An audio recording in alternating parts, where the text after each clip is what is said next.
अमित तिवारी अपहर।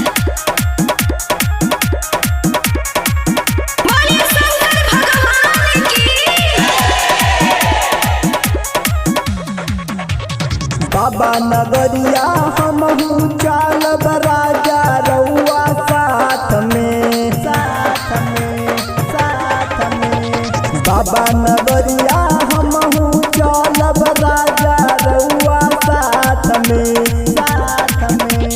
ज्यादा न खर्चा लागी बलमुआ बाबा बड़े पास में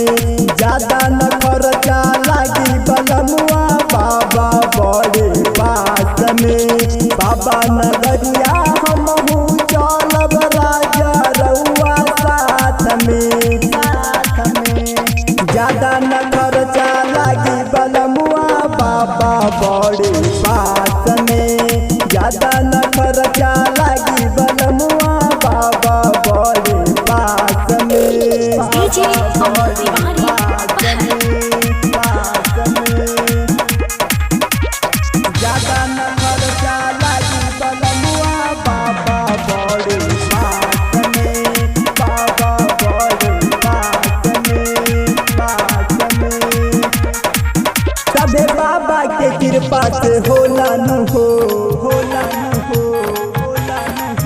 जे भी जलवा उभारे ले झोला न हो सबे बाबा के कृपा से होला न हो जे भी जलवा उभारे ले झोला न हो लले पानी सकती होला पर्वत के लाश में ज्यादा न खर्चा लागी बलमुआ बाबा बड़े पास में ज्यादा न खर्चा लागी बलमुआ बाबा बड़े पास में डीजे अमित तिवारी अपहर। ज्यादा न खर्चा लागी बलमुआ बाबा बड़े पास में बाबा बड़े पास में संगे आतुल प्रेमी जाई मर के